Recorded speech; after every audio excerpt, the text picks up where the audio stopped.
Okay, thank you. Thank you so much. It seems Betty from Sierra Leone is not here right now.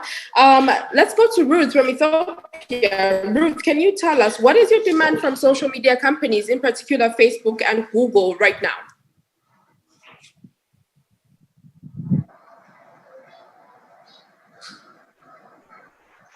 I think Ruth is not in too. I think a few people have dropped off. There's internet issues. Yeah. Thank you. Ruth, media space freer and safer for young girls and women. Okay, thank you everyone again. My demands would be for them to increase their security measures to make them more age-specific and gender-sensitive, and the reporting mechanisms for the reporting mechanisms to be more specific to the age and the gender, as I said earlier. I would like to see the reportings of these harassments to be more filtered out and shaped towards the specific individual, as well as for Facebook and Google to filter out all these negative posts or comments which could have harmful effects in girls and women. Thank you very much. Thank you so much. That's beautiful. I love how you touched on how we need a stronger reporting mechanisms to ensure that perpetrators are being held to account. Because in a lot of situations, we have seen that even though young girls and women are reporting issues of online harassment and cyberbullying, the perpetrators are still out there and they're continuing to bully other young girls and women. So we need to see stronger reporting mechanisms being put in place to ensure that girls and women are safe and free to be online. But above all, we need to ensure that we're having a gender responsive system to these social media platforms. And I love that. And even as the leaders are listening to us now, I think it's very important that as we're investing in intergenerational dialogue, that we also need to invest in an intergenerational response. So we don't just want to give you a communique and we don't just want it to disappear. We want to be involved in the action and the implementation and ensure that intergenerational solidarity is taking place. Let me move on to the next individual who's going to answer this question, and this is Harriet from Ghana. I'm very excited to hear from you, Harriet, and I'm sure all the leaders on this panel are too. Now, my question for you is, what are you doing, or rather, what are you asking of Google and Facebook to ensure that the social media space is being made freer and safer and warmer for young girls and women? Take the floor. Okay, so I would ask Facebook and Google to check the sponsored ads and then the boosted pages, because for them, you don't need to click on them to see what is there. They just pop up. So they should make sure that whatever content that is being sponsored or whatever pages that is being boosted have content that would protect the girl and not put the girl in harm's way. Thank you.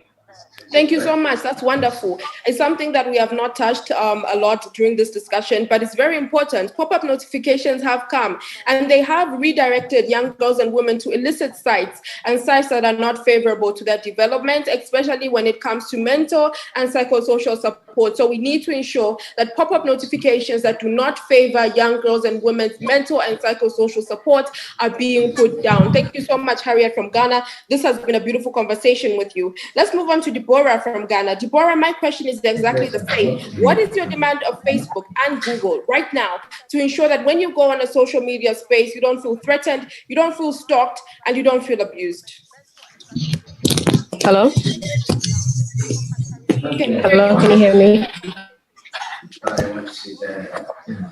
All right, I think they should rather focus on the duplicate accounts that people create. You know, you can create an original account and someone else creates a duplicate and they're using your account for something else you may not know about.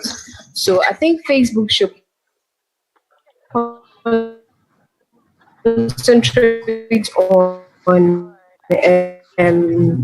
accounts that people create. They should original accounts. So if I create a new Facebook account today, we should check if there's any other accounts like it. In order for us to avoid duplication and other people using the original names of others to bully people online. That's what I think they should do. Thank you so much. I'm loving how the experiences of young girls and women are able to drive the solutions that we need. We need to ensure that reporting mechanisms are being made stronger for such instances, and that Facebook and Google and all the other social media platforms can attest and can fix problems such as these. Let me go to Beatrice from Kenya. Beatrice, my question to you is exactly the same, and that is, what do you think Google and Facebook need to do to improve online spaces? And what I want you to do is I want you to demand, you're going to be finishing this panel of young girls for us. And what I want you to do essentially is demand that this is what I want to see from Facebook and Google social media companies. Thank you very much, Yande. I would want Facebook and Google to regulate the content accessed by girls and on social media, like the dating sites. They should be looking at the age limit. They should put an age limit or something like an identification that they ask you before you get into the dating site. And then they should put in strict policies to guard against cyberbullying and harassment, and make them very tough so that people may stop harassing people. And they should also engage the girls during the policies, the making of the policies and the regulations. Thank you. Thank you so much. Let me move on to the last individual, and I can see this is Nia Pouch from South Sudan too. Can you please enlighten us? Just tell us, what do you think Facebook as well as Google can say or can do to ensure that you are safer online? Thank you.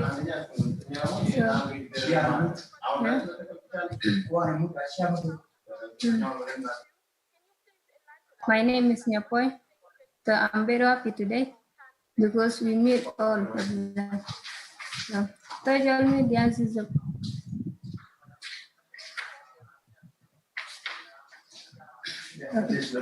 Thank you for very much. My name is Nyapoy. So I'm very happy today because we meet all of them. So social media is a population of the world and communication through the information and more.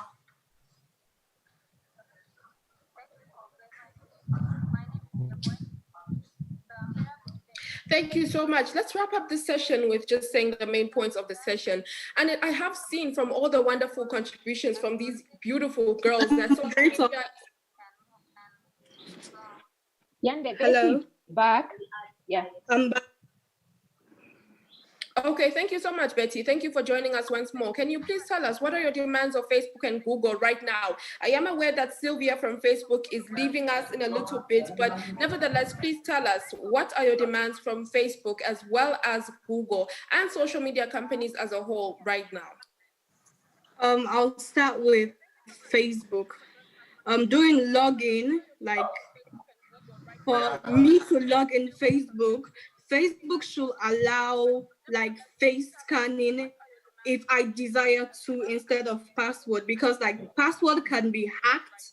It can also be forgotten. So I am requesting for Facebook to allow us to do face scanning during login.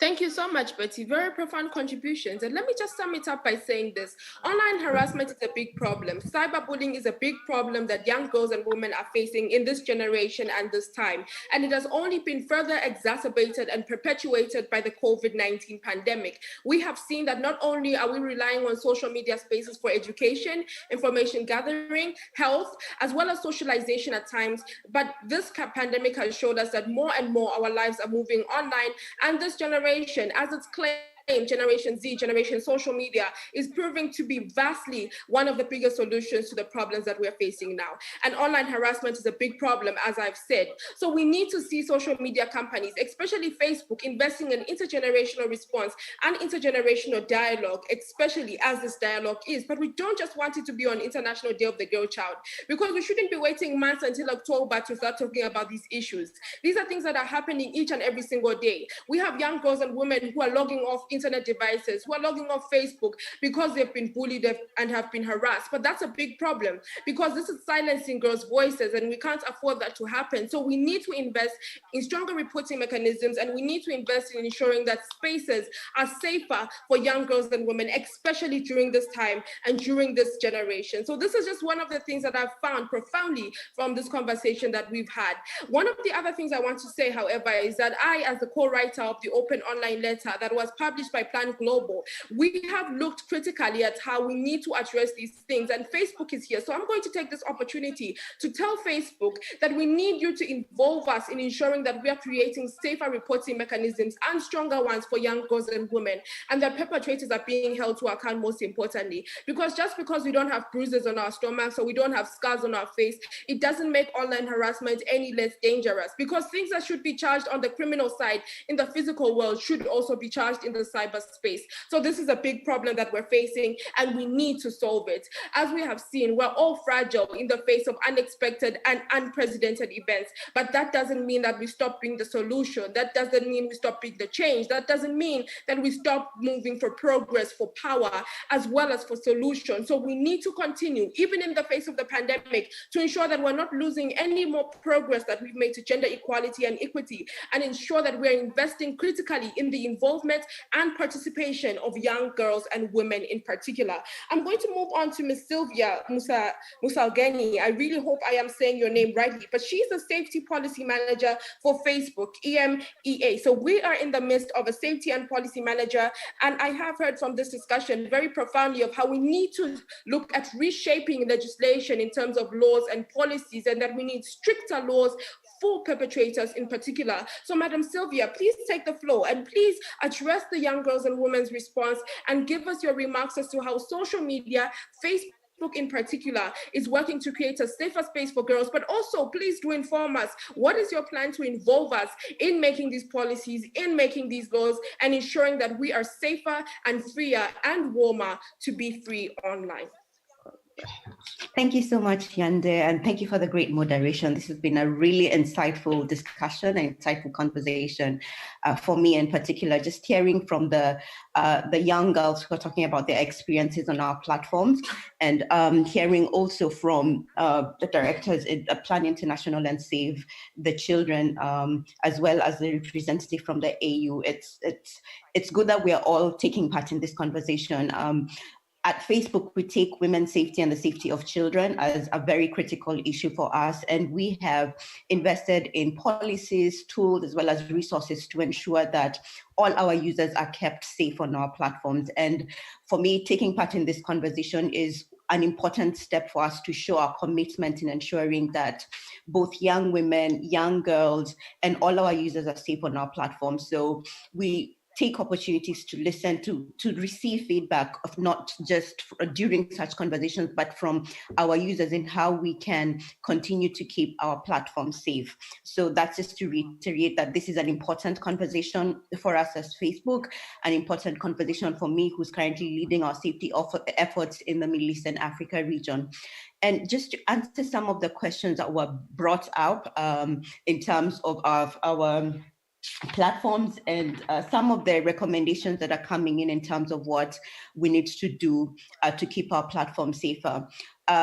One thing that I should mention is we take a 5-point approach to safety, just to ensure that we are taking into account some of these issues that you are bringing up. We've had them. We've been engaging with safety stakeholders, and in particular women safety stakeholders from all across the globe. We currently have about 400 safety stakeholders as part of our expert body of organizations that we work with, just to be up to date with what is happening. And on that note, I know that we are working closely with Plan International to directly address some of these issues that are coming up through the report. I know there are conversations that are going to be taking place between Plan International and some of the young girls, and maybe some are already here, maybe some are not, but young girls across the globe, where we will get to hear directly. So the same way I've just been hearing from you today, we're having more conversations to hear from more girls, and we will take this input that we receive and ensure that even as we are thinking through our different products and our platforms, and this is some of the things that we take into account. When I'm talking about our 5-point approach to safety and how we look at safety as a platform, is we take into account our policies. So our policies are what enable us or enable our users to know what is okay and what is not okay, or to post or to comment on our platforms. And our policies can be found in our community standards, and these are publicly available to all our users. And I can send all this information to Plan and Save the Children, just to give more education on this. And so our policies govern a lot of policy areas, and important policy areas around women's safety and child safety are also incorporated in our policies. And what I would also like to start with is whenever we're looking at children on our platforms, normally minors, we only allow for minors who are 13 years and above to use our platforms. And for anyone who's between 13 and 18 years old, they have a separate experience on our platforms, different from the experience of adults. And I say this because it's very important, because we want to ensure that young people are accessing age-appropriate content for them. And so when you're signing in, that's why you will be asked those questions of how old are you, when's your date of birth, so that we can ascertain your age and ensure that the kind of content you're interacting with, and also the kind of contacts that you're communicating with, are people that you should be communicating with. So in terms of, for the 13 to 18-year-olds on our platform, we also want to ensure that the people you're communicating with are people who are within your circle. So close friends and families. We do not want you to just interact with strangers who we've come to realize are the people who are abusing young people on online platforms. So we limit that interaction. There's also a point on the kind of content that young people are coming across. And I would like to say, if you're a minor using our platform, what we also do is age gate our content. And what do I mean by age gating? It's like providing a sort of parental guidance, as someone also brought out, to ensure that the kind of content that you are engaging with is content that is appropriate for your viewing. So for content that is age gated, it will not be accessible to any minor on our platform. But adults who can access that kind of content will be able to access that kind of content. Another important policy area, and I know I don't have much time to go into this, but I would happily set up different conversations so I can provide more education on how this exactly works on our platform. We also take a zero tolerance approach to any content that touches on child sexually abusive material or child exploitation material. So with this, any kind of content that is sexually exploiting children or minors, then we ensure that we take this immediately off our platforms, and we also ban anyone who has posted this kind of content. And more than that, we closely work with an organization called NCMEC, which is the National Center for Missing and Exploited Children, that is based in the United States of America, that works closely with law enforcement, because we realize removing this content from our platform and banning these people is not enough. We need to also we also need to create a linkage between this content and also law enforcement, so that investigations can be done and perpetrators of these sorts of harms can be brought to account. On the side of women's safety, we also take a zero tolerance approach to the sharing of what is commonly referred to as revenge porn, but we refer to it as non-consensual intimate images sharing, which are images that cause a lot of harm, especially to women. So whenever we come into contact with this kind of content, or it's reported to us, then we also take those extra measures of removing the content and also banning the people who are sharing this sort of content. And in addition to that, we also use what we call artificial intelligence, or we use technology to proactively detect this kind of content and prevent our users, prevent it from being shared on our platform. So before it comes to your Facebook page, to your Instagram page, we would have removed it. And so we are continuing to invest and to make our artificial intelligence more intelligent. And the only way this can be done is through reporting. And that's where now coming to the tools. Reporting is very important. And as you may know, when we come to the African context, one of the things that we are seeing is we have very low reporting from this side of the world. And what that does is that when we are considering policies, when we are considering our tooling, we really have to also rely on the reports that we are receiving, because these reports are feedback from our users. It's like direct feedback from our users, as opposed to holding like focus groups all around the world. It's like we're getting real-time feedback, and it's important for us. Number one, it helps us to understand the context.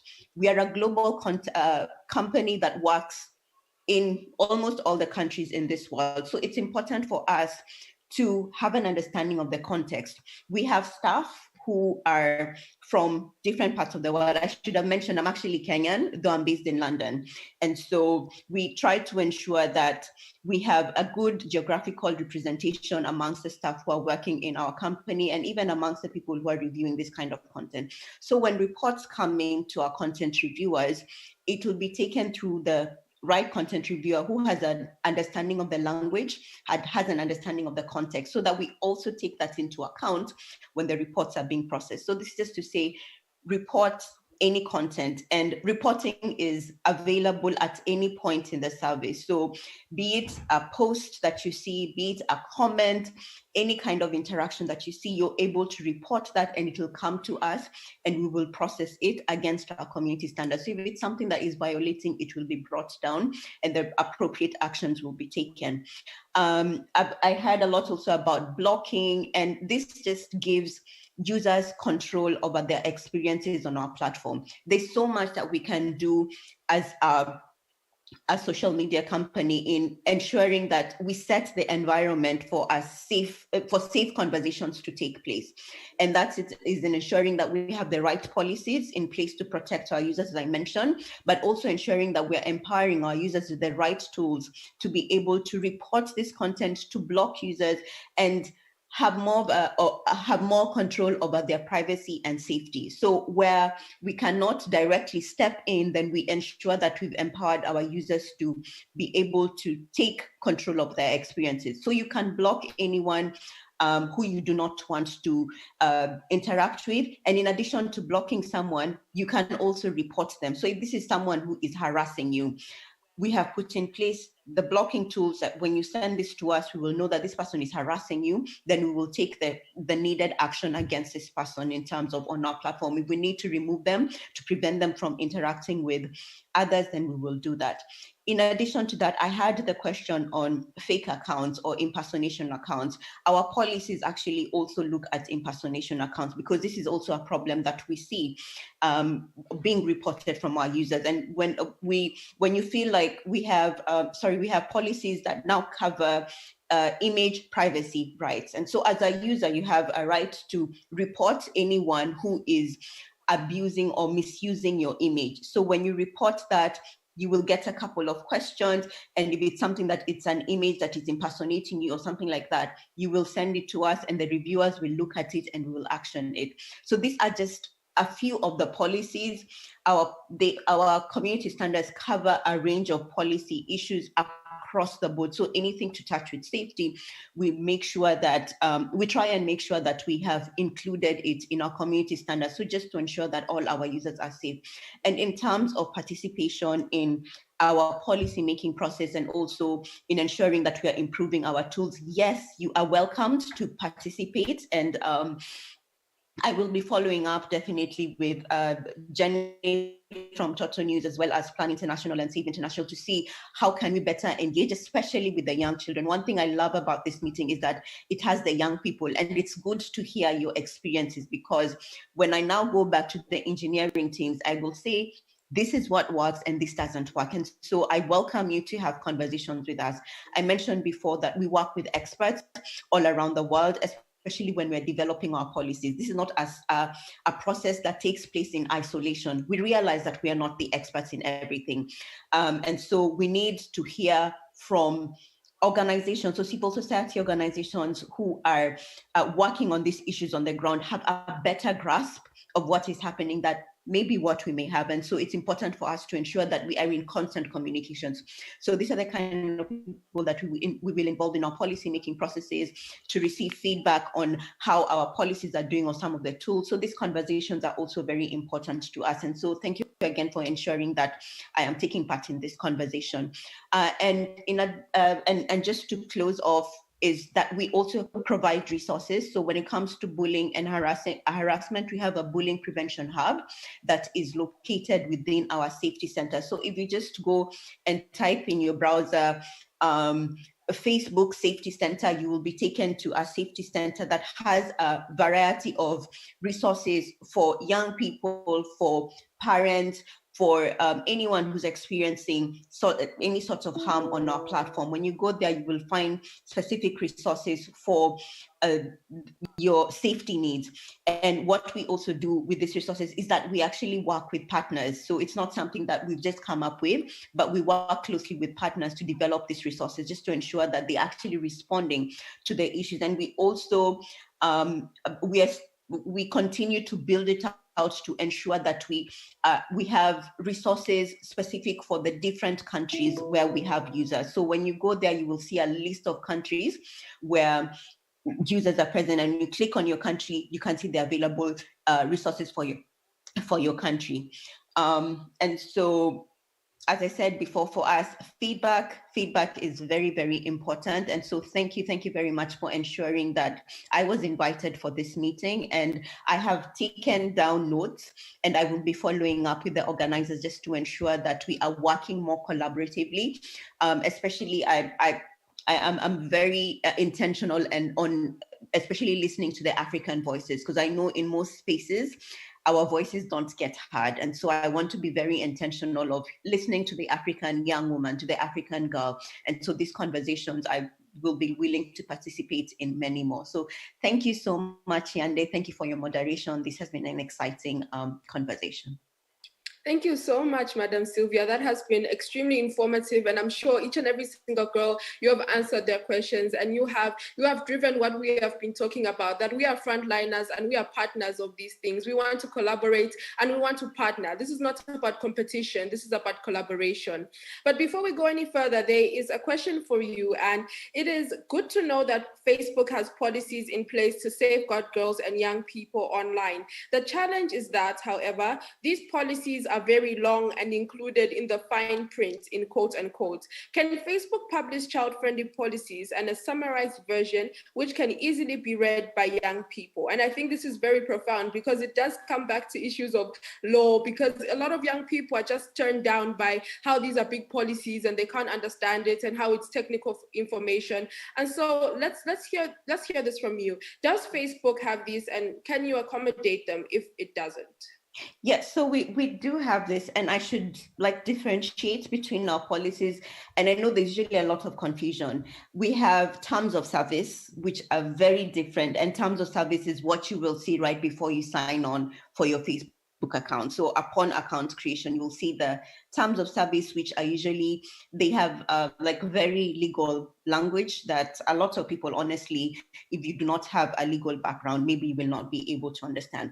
But for the community standards, we actually have made them simple enough for anyone who's from 13 and above, anyone who's of that age, when they read them, they're able to understand them. And we've also translated them into a number of languages so that different users from across the world can be able to read into this. But what I should also welcome, and I see that came in from, I think, Sam from Plan International, is if this is something like you see something and you think this will not be understood by a young person who is reading this, please reach out to me and we will see what more we need to do, because maybe that's also an issue of working with partners like yourself to create more awareness or create more resources in a child-friendly or a young person-friendly language that young people can be able to to interact with. So we do have the opportunity to engage in that way in terms of, I talked about the resources. So creating guides that we now partner, since you're a partner on the ground, you understand what kind of language will people in this area understand. I might not have that understanding, but you have a better understanding of that. And so if that is an opportunity that you see that maybe we should be doing something more in that direction, then please feel free to reach out and we can have a conversation on what more needs to be done to ensure that our community standards are being understood. But on that, if you go and just go to your browser, type in Facebook community standards, you will see all the community standards, and you can reach out and just let me know if there's something that is amiss. Thank you so much. Thank you so much for that. And we have learned a lot.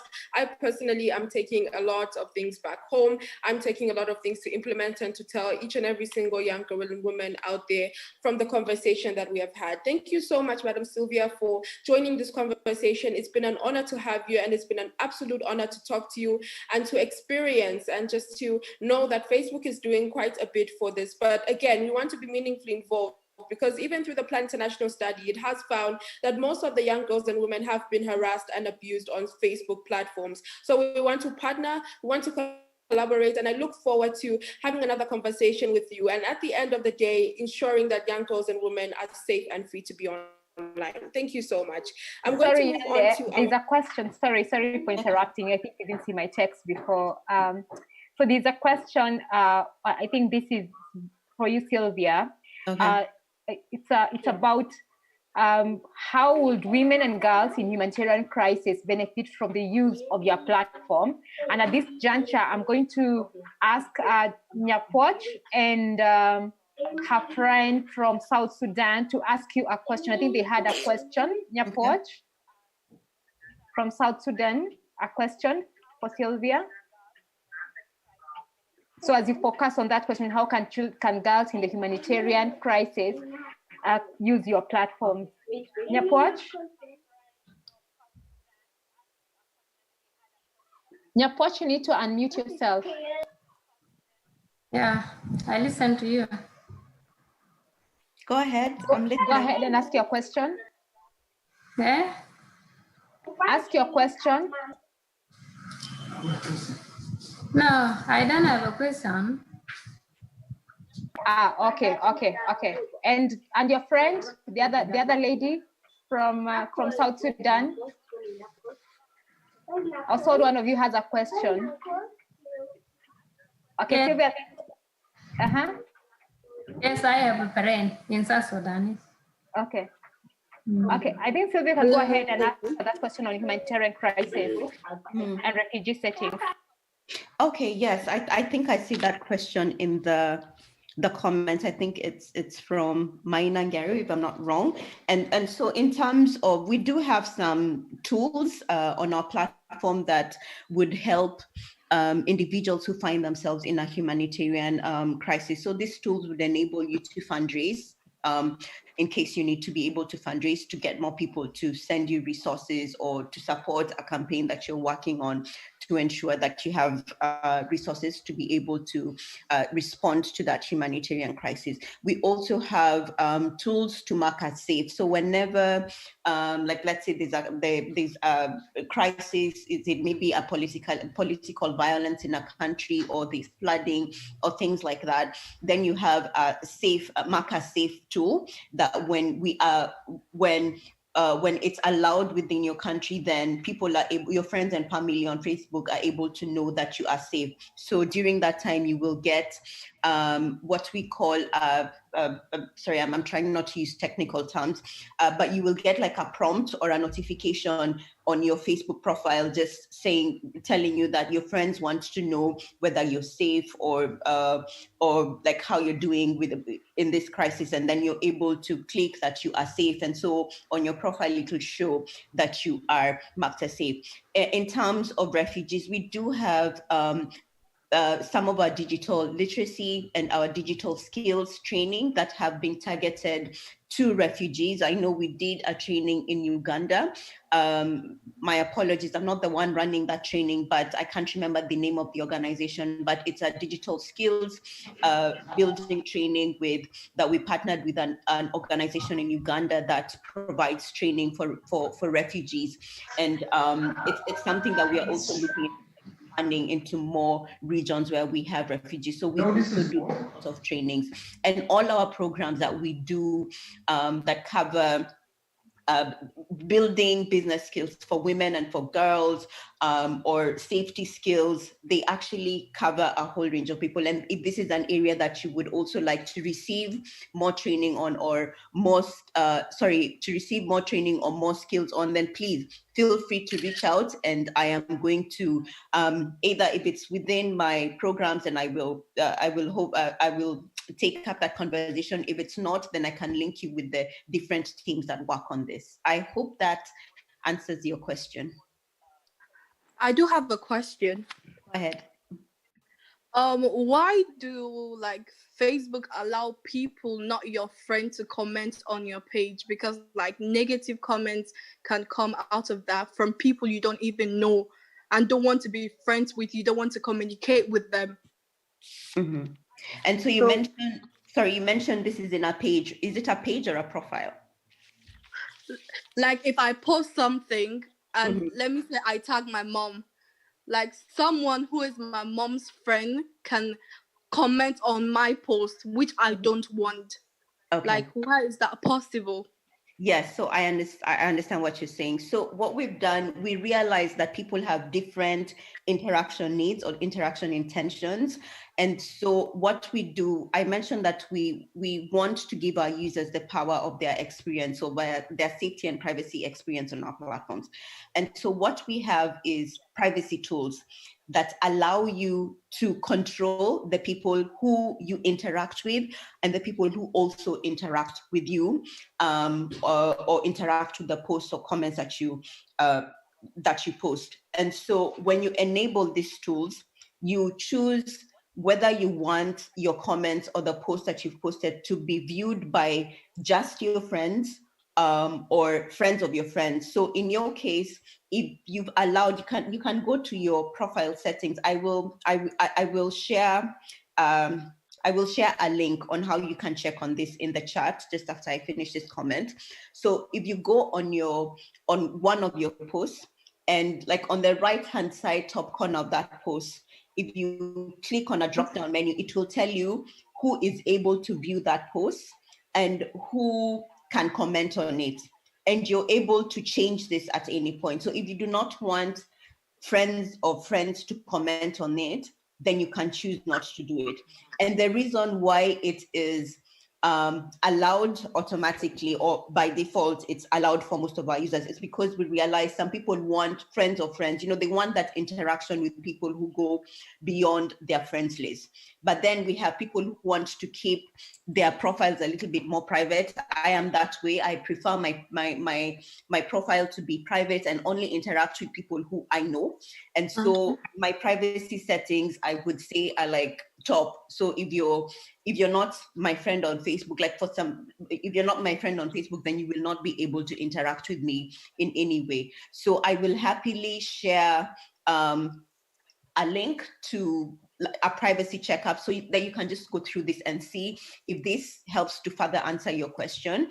And if not, please get in touch with Jenny, and she will she can help you. I will send her more information that can help you also just go a little bit into your privacy settings and also control who you interact with or who interacts with your comments. Does that help? Yeah. Okay. Thanks, Betty. I'm sure it does. Thank you so much, Madam Sylvia. That has been extremely enlightening. And I think I do get from this conversation that we really do need more sensitization and more education of the policies and the things that we can do on a social media and digital space. Thank you so much. Right now, we're going to move on to Madam Sadia Hussein, who is an anti-FGM advocate, as well as a woman working online. She is a women's rights activist, and she's going to be speaking about her experience online, as well as what she's doing to combat combat online harassment. Thank you so much for joining us, Madam Sadia. It's an honor to have you on this panel, and we're super excited to hear what you have for us. Please take the floor.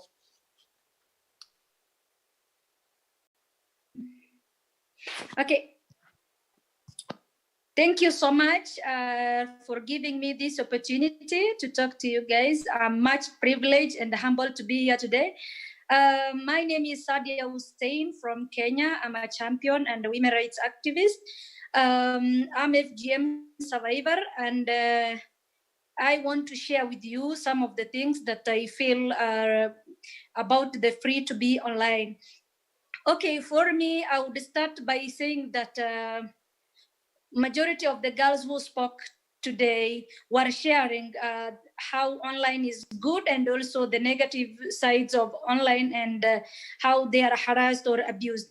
So first of all, online or social media is a very, very wonderful and great platform to interact, connect, and even share some of the views or opinions with your friends, colleagues, and even connect to the whole world.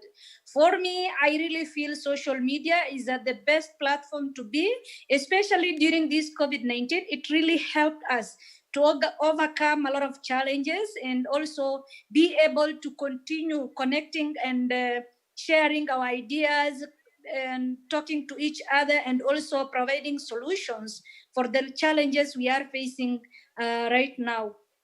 But on the other hand, there are a lot of challenges involved online as well. For me, my first experience with online was 2017 October, when I first joined Twitter and Facebook and to interact with people towards ending FGM. And that was made possible to me by the Global Media Campaign. They told me how to use social media to be able to amplify my work towards ending FGM. Now, what are the challenges? At some point in 2019, I even felt to commit suicide because of social media, because of online harassment and abuse, because of threats, because of so many things people were saying about me and fighting against the culture. So people think that you are changing the culture and adopting the Western culture. And at some point, I was really irritated with the aggressive comments, and I felt like I'm not moving forward. It's like I'm starting zero and I'm not moving. And Alhamdulillah, I feel happy today with the free to be online. I remember at some point someone getting even a psychologist, a counselor for me, talking to me that I should block all the people who have negative issues in regards to what I was posting.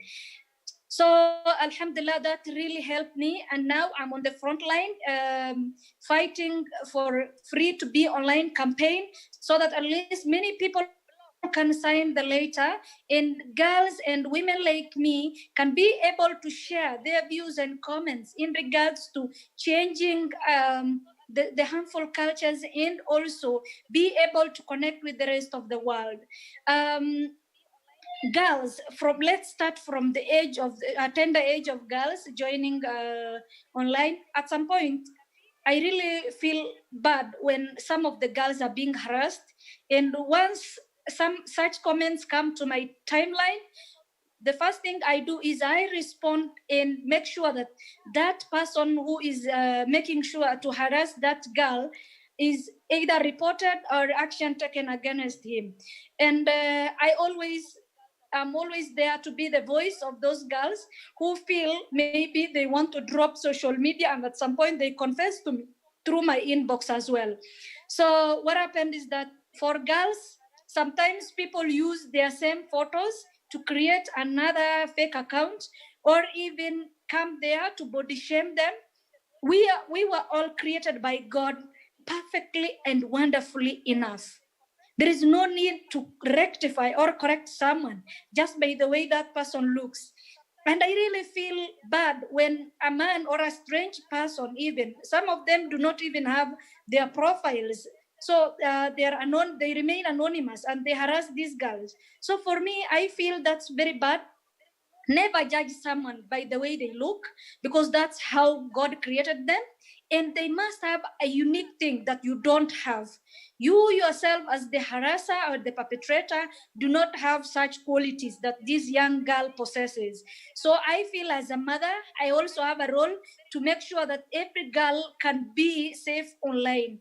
And one other thing is that sometimes, I don't know how you guys will put this, but allow me to maybe share this example with you. If you go to my pinned tweet, you will find my daughters talking about FGM, and there were a lot of comments coming down there, positive and even negative.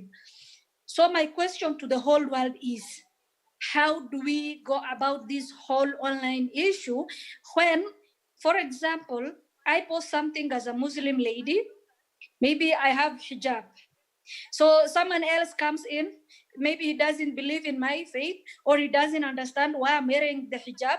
He just posts there, especially for my daughters. Someone was telling me, Saadia, you are talking about freeing yourself from culture, yet your girls are oppressed with this hijab. So sometimes I feel, what should I do? Okay, what if I post again without the hijab? Another Muslim person will come and ask me, Saadia, why your girls are not covered? So you can imagine what other women and girls are going through online. For me, at some point, I just feel and say, I don't know which side we should take, but for the girls, the advice I have for girls, you are perfect enough and you have the decision. You have the right to make your own decision.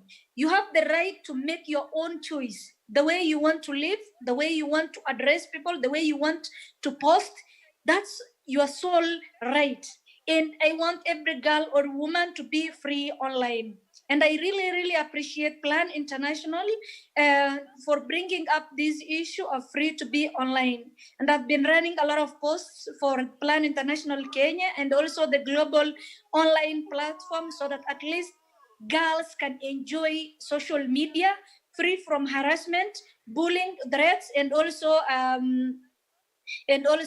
the body shaming part of it. And at some point, there are people who are just there on social media who just want to rectify every comment you post. They are just there like judges. For me, I want to advise all girls here and also stakeholders that girls have to be free. They have the right to make an opinion. And at some point, I feel like we lack to build the capacity of these girls. When a young girl joins social media, she is joining to make a change. She is joining to learn, not only just to post something, but sometimes they're going there for education. How can we safeguard their rights? How can we make sure that they're not abused or harassed online? How can we make sure that they can unleash their full potential? Like, for instance, when I was joining Twitter in 2017, I didn't know anyone. But now I can happily say, confidently say that I've connected with so many people that I consider as my family, as my friends. Girls, women who are role models, that today I can say I'm here even on this platform because of my campaigns on social media. So social media is the perfect place to be and a place to connect and learn a lot of things, but it should be safe for all of us, especially women and girls. And allow me to also say this. When women want to claim political spaces, they are also being abused and harassed online. And some of the competitors use some other, let's say, young men to come and harass them, especially bringing in some of the integrity issues, some of their private issues. But now my question to the whole world is, when someone comes to online and wants to demean the dignity of this young politician who is aspiring to become a role model to other young girls, why do you have to bring in some such contents that are one-sided. Like, for example, you want to show that this woman is loose, is like this, and you want to just discuss her integrity. What about the man who is involved? If a woman is, for example, today being characterized as a prostitute, then there is a man involved. Why do people come online to just demean women dignity and not discuss also the integrity of men as well? So we really need to have policies and frameworks, and I urge each and everyone to sign the open letter kindly so that we can all be able to share our contents and also learn from this brilliant initiative that is Twitter, Facebook, TikTok. We want to be there free from violence. And I'm really happy that one girl said, in as much as our scars are not visible, it doesn't mean that we are not facing a lot of trauma through online. For me, as I have told you earlier, I almost committed suicide because of online. So I really feel that we should have safe spaces.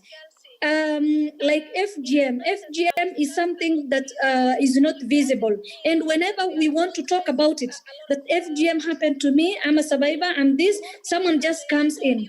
So what problem do you have? You are just okay. But I'm not okay. It doesn't mean I'm normal when I look good, because the scars are hidden. The same way online scars are hidden. The trauma we are going through and the sufferings we endure as girls and women, young women, are really a lot to even handle. So I want to appeal to all the stakeholders and even the girls that we join hands. Let us all sign the open letter and make sure that social media is safe for all of us. Thank you so much. In case there is another question, maybe I will answer. Thank you so much, Sadia. And I just wanted to say that it was me who said just because our scars cannot be seen, it doesn't make online harassment any less dangerous. And thank you for promoting the open letter too. I also happen to co-write it with 5 other amazing young girls from all over the world, because we have seen, as your story has told, that online harassment is a serious problem. It's dangerous and it's silencing our voices. And this is enough for us to overturn systems to work for us and to ensure that girls and young women are free and safe to be online. Thank you so much for sharing your story. We learn, we develop, we grow, but above all, we take action on it to ensure that young girls and women are safe and free to be online. Thank you so much once more. I do not believe we have any questions for you, but at the end of the discussion, I'm sure we will have those questions. I'm going to go to Madam Kata. Maybe I say one thing, one last thing. Maybe later you can ask me a question if it may arise. But for now, allow me to say this. God created all of us well and wonderful and perfect enough. In fact, he made Adam and Eve, and when he made Adam, then he felt Adam is not complete, and then that's how he made Hawa to be part of, that's Eve, to be part of Adam so that he can be complete. For us, I want this message to go out to all men. No man is complete without a woman. If there is a girl somewhere, that girl is your sister, that girl is your daughter, that girl is your mother, and you should respect that girl with all the respect she deserves and respect her dignity. If today you are a man, make sure that, remember, globally, we are all equal. If you are a human being, we are all equal in front of God. So never use religion, never use tribe, never use race, never use color to intimidate someone and harass them online. God knows what is hidden. God knows our all intentions. You have no right to judge the way I dress, the way I behave, the way I talk. Much. Thank you so much. I have a question.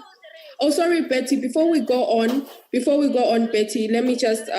We have we have Katakwera Brigitte, who is from Burundi, and she's having a little bit of internet issues before, but we want to give her the space to comment. Thank you so much once again, Madam Sadia Hussein, for those comments. It's very important that we reform this society into a feminist society, and I love how you talked about how a lot of times when young women or when women are in political spaces, they're always finding one reason to call her out, either for her sexuality or either for her being who she is, and that's a big problem. And we need to address that, and we need to ensure that social media companies are disallowing perpetrators from commenting on those issues. But above all, we must change the way society thinks about young women and girls, and that we must ensure that women and girls are being involved in key decision-making spaces and processes so that they are free and safe to be online.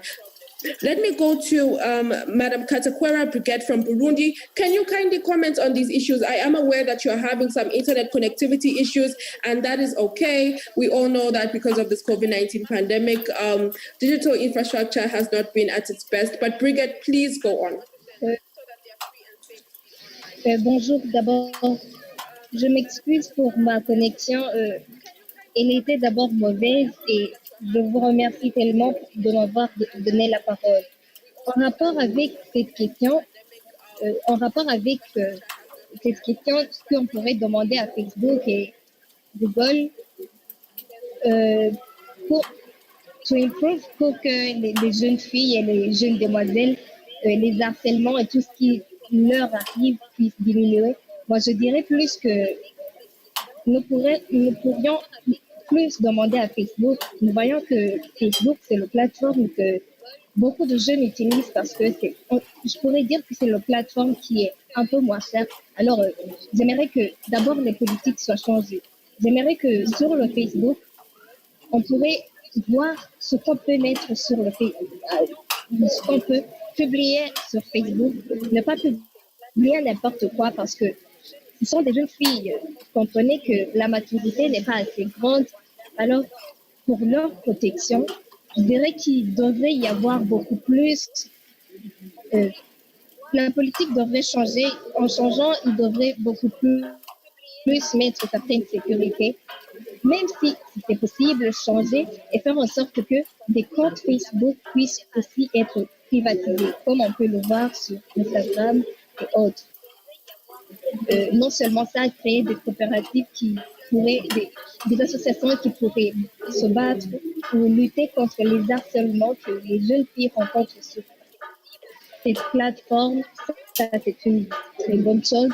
Et aussi, je dirais que il pourrait y avoir un petit, il pourrait y avoir un moyen de faire en sorte que lorsqu'il y a une personne qui t'écrit constamment, tu ne veux pas répondre, mais ça continue, tu publies des choses, il continue à écrire des choses sur ton compte, et même des fois, ça arrive qu'il publie des choses sur ton propre compte, qu'il y ait un moyen de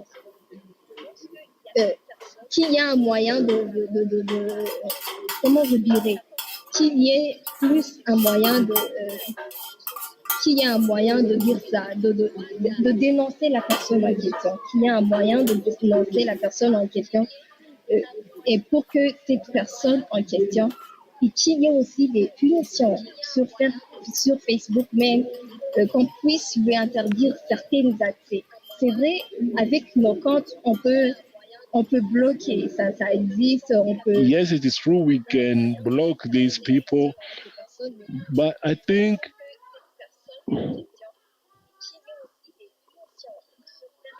we should either go beyond that, trying to find ways if we can even try to to really have some judicial aspects on that.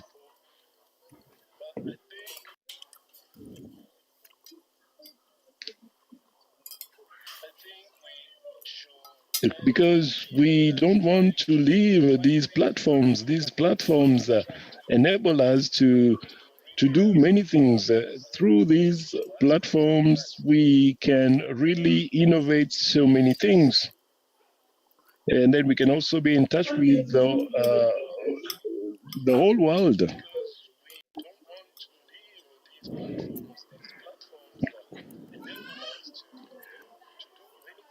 So Facebook should not only block them,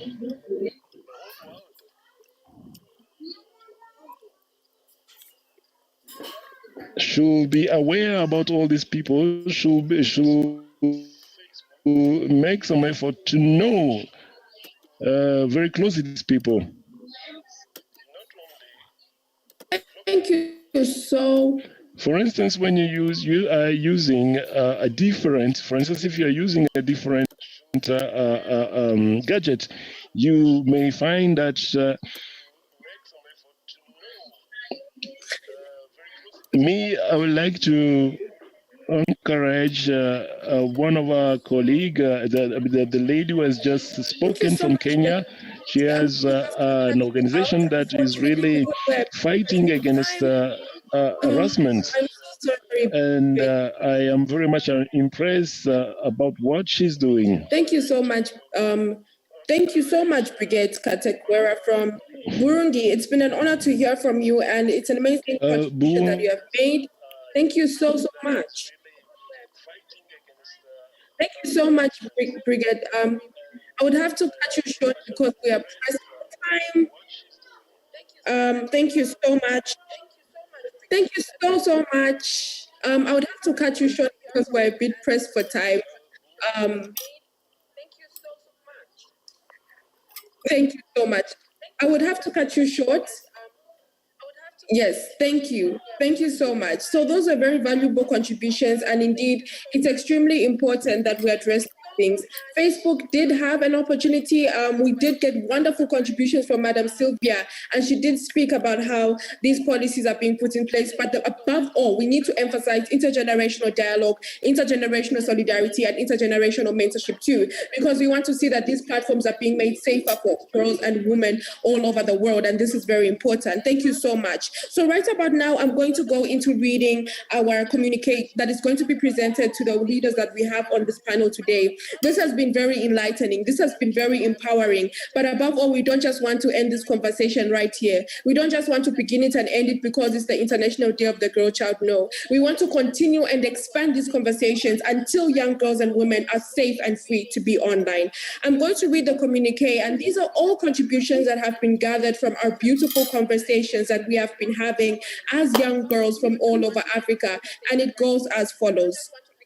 My voice, our equal future, freedom online. We the girls from all the 5 regions of Africa, namely Western, Southern, Eastern, Northern, and Central Africa, are glad to commemorate this International Day of the Girl, whose theme is My Voice, Our Equal Future. We acknowledge the different platforms girls have been afforded to have their voices heard, such as the African Union, the African Union Youth Department, the different child participation forums, and technologically enabled platforms such as the one we are on right now. We acknowledge that social media and digital media is our new reality, and we use these social media platforms for different things such as learning, making friends, interacting, and entertainment too. The internet and social media platforms are undoubtedly very important tools to help girls raise awareness about issues that confront them and provides an avenue for expressing themselves and for having fun. These platforms have great potential for facilitating learning and experience sharing and breaks geographical and cultural barriers. In some cases, though not limited in the African context, these platforms create income generation opportunities and a conduit for networking and communication. The potential of technology and innovation in promoting girls' rights, girls' empowerment, and the agency is phenomenal. As we applaud this effort, we, however, note that girls' and young women's voices continue to be limited, especially in the digital space, due to the following: a lack of access to gadgets, a lack of access to the internet, online abuse and harassment, most importantly. Girls want to be free. They want to be able to engage online and enjoy all the benefits that can be derived on these online platforms. More needs to be done and has to be done with a sense of urgency. We would like to collectively call on social media platforms to do more to guarantee the safety of girls whilst using their platforms. We do appreciate the effort they put in place to curtail abuses on their respective platforms. However, these don't go far enough, and we call on them to do more urgently and more sooner than later. We call on the AU member states to ratify the Malabo Convention on Cybersecurity as a matter of urgency and put in measures to protect the safety of girls online and adequately restore state institutions that have been mandated to fight cyber crimes. We call for stronger and stricter legislations to counter and hold perpetrators of online abuse to account, including those who benefit from it. And we also call on them to strengthen reporting mechanisms and platforms for victims to be able to report abuses in safe and secure environments. But lastly, we call on a school curricula that should incorporate cybersecurity and provide psychosocial support to victims of abuse.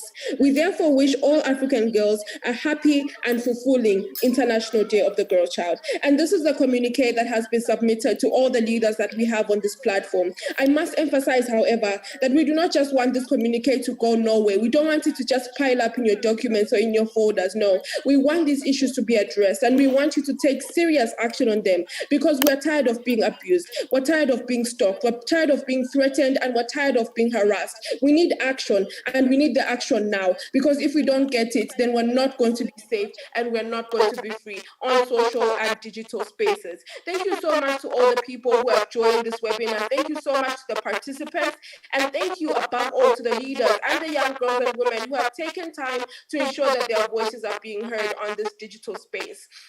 It has been truly enlightening, it has been empowering, but above all, it has been a big call and demand for action from each and every single young girl. I'm going to end it up by saying a few closing remarks, and then it can go on to Madam Doris, who is going to tell us what we need to do and is going to give us a way forward. But lastly, really, this has to be put in emphasis. Above all that we do, we need to ensure that young girls and women are being meaningfully involved in these key decision-making processes. It's enough of us just being beneficiaries. It's enough of us just being at the receiving side of things. We want to be involved from the evaluation to the accountability, from the very beginning to the end. We want our voices to be heard, but above all, we want to be there when you're taking the action. We want to be the people who are actually talking about these issues, sharing our experiences, our ideas, our solutions, and we want to use your power collectively to collaborate and partner. I'm going to speak on the last one too, and the last one was incorporating cybersecurity in our school systems. The African Union is going to be gathering next year with world presidents, with leaders of Africa. It's very important. It's a big event, but we need to emphasize that we need a change in this education system. We need to ensure that this education is not based on the regurgitation of facts to pass a 12, 30 minutes exam and be lost right afterwards. We need to ensure that it's being focused on our skills, our talents, and the key issues that this Generation Z, is facing right now.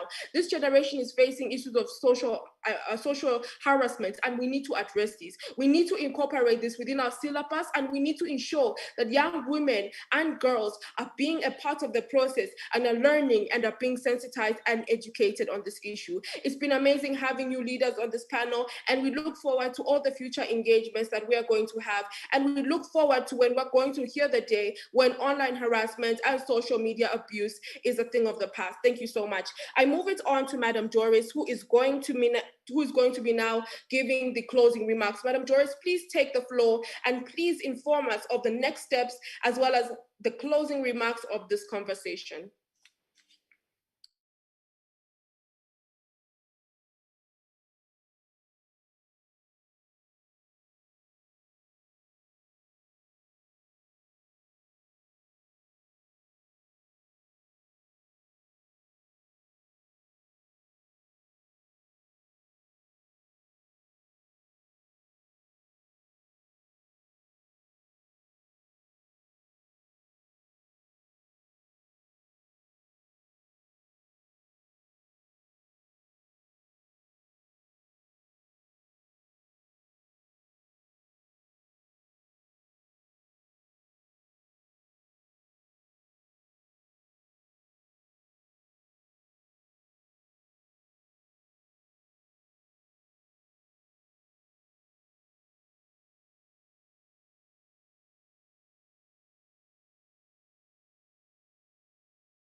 states who are willing to ratify the convention and domesticate it.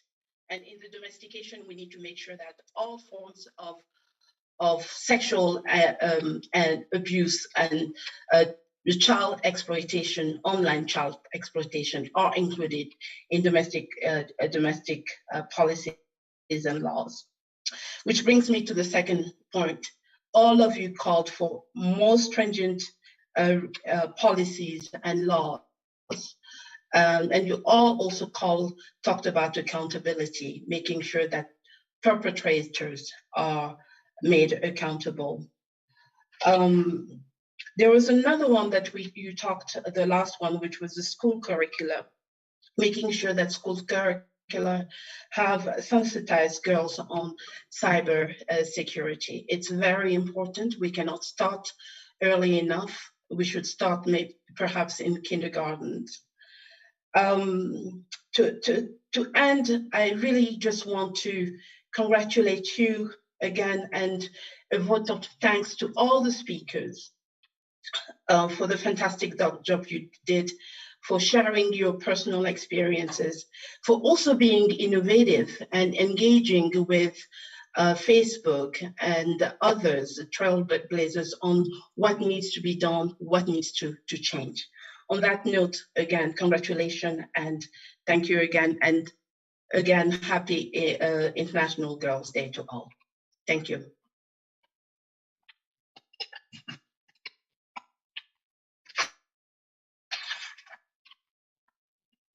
Is this, I'm not sure who I should hand over to. Is it to? Thank you. Thank you, Doris. To you, Jennifer? Yes, I'm here. Kakadin, Okay. you're there. Thank you so much, everyone, for joining us. And this is the end. Thank you. Continue the conversation online. I can see Twitter is on fire. Thank you for all the girls for availing your time. Those ones who are supposed to go back to school today or tomorrow, all the best with your exams. And for those ones like Kiande, I think this is your final year. All the best with the exams. And thank you so much for joining this conversation. And bye-bye. God bless you. Thank you so much.